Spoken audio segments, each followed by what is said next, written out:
duruyor ama söyleyeyim sana. Hiçbir şey yok ki. Bak. İkisine bak. Bak şurada dur. Şuradan bakalım. Buradan. Şurada dur. Dur şu.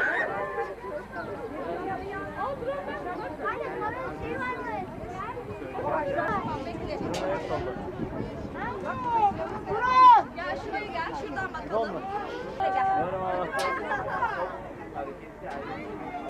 Ne?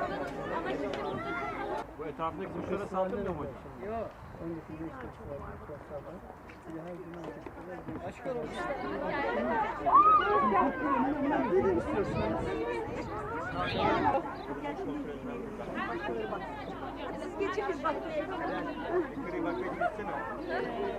Ben gördüm. Yani almaya çalışmam biraz kalın. Ben de bakacağım. Tamam seni de baktıracağım. Tamam. Bakayım aşağıya. Anne sonra tamam mı?